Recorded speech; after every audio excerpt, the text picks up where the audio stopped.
আসসালামু আলাইকুম। আমাদের এই যে 49 ইঞ্চি 49 মডেলটা দেখেন।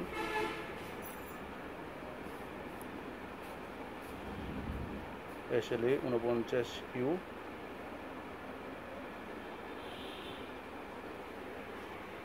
এই টিভিটা আজকে হলো আমরা কাজ করব। কাজ হলো দাগ পড়ছে দেখেন, এই যে আমাদের প্যানেলের দাগ। হ্যাঁ, এই প্যানেল দাগটা আমরা সারবো এখন। কিউ সারবো সেটা আপনাদেরকে দেখাচ্ছি। এই প্যানেল দাগগুলোও সারা যায় টেকন থেকে। হ্যাঁ, দেখেন তাহলে আমরা প্যানেল দাগটা কিউ সারছি। আমরা নাসিম ভাই টিভিটা শুয়ে দেন, সমস্যা নেই। আপনার সমস্যা নাই ভাই, আমার কাছে কোনো জিনিস না না, দাঁড়ান দেখেন না আপনি। এই যে আমরা টেকন বোর্ড আছে, টেকন বোর্ড থেকে কাজ করব। টিভিটা পাওয়ার অফ করে দিলাম। টেকন বোর্ডের আমরা কাজ করব কীভাবে। আমাদের বাম সাইডের রেবন আছে, রেবন থেকে আমরা খুলে দিলাম। খুলে দেওয়ার পর আমরা একটা সেম রেবনেই টেপ মেরে রেখেছি। এখান থেকে 9 থেকে 13 নম্বর পিন, 9 নম্বর থেকে 13 নম্বর পিন পর্যন্ত বাদ দিয়েছি। 9 থেকে ইয়ে করে 13 নম্বর পিন। তাহলে আমরা 4টা পিন বাদ দিয়ে দিচ্ছি। দেখেন, এই 4টা পিন আমরা বাদ দিয়ে দিলাম, দিয়ে আমরা এটা সারবো।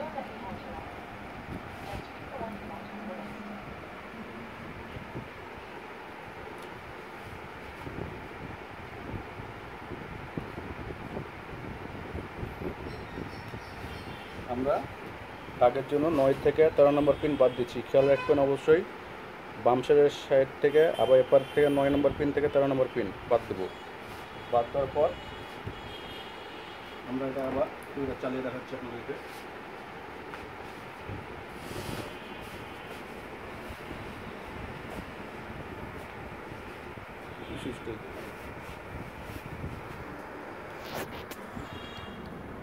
লাল লাইট লীলে যে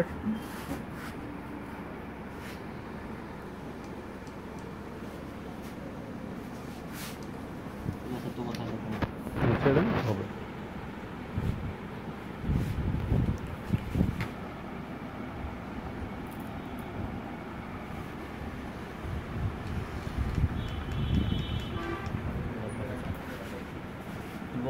আমি বলছি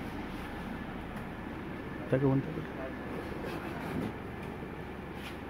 এই যে আমাদের টিভিটা রানিং করলাম। দেখেন আমাদের টিভির এখানে কোনো দাগ নাই, আমাদের দাগটা ক্লিয়ার হয়ে গেছে।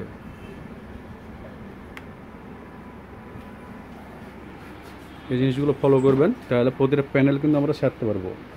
আমাদের খাটনি কিন্তু খুবই কম প্যানেল সারার জন্য। প্যানেল সারতে সময় লাগছে খুবই কম, কিন্তু এটা আমি অনেক গবেষণা করি বসতে থেকে যে করতে কোন পিনে কী কাজ করে, যার কারণে আমি এসব পারি আর কি। আপনারা চেষ্টা করলেও আপনারাও পারবেন। হ্যাঁ,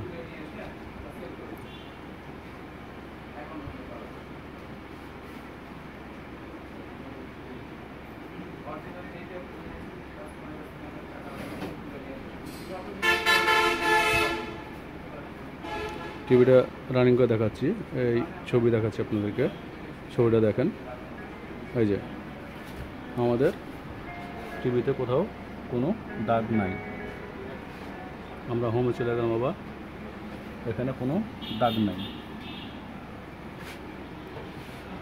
আমাকে হেল্প করলো নাসিম ভাই, নাসিম আমাদের স্টোর স্যার।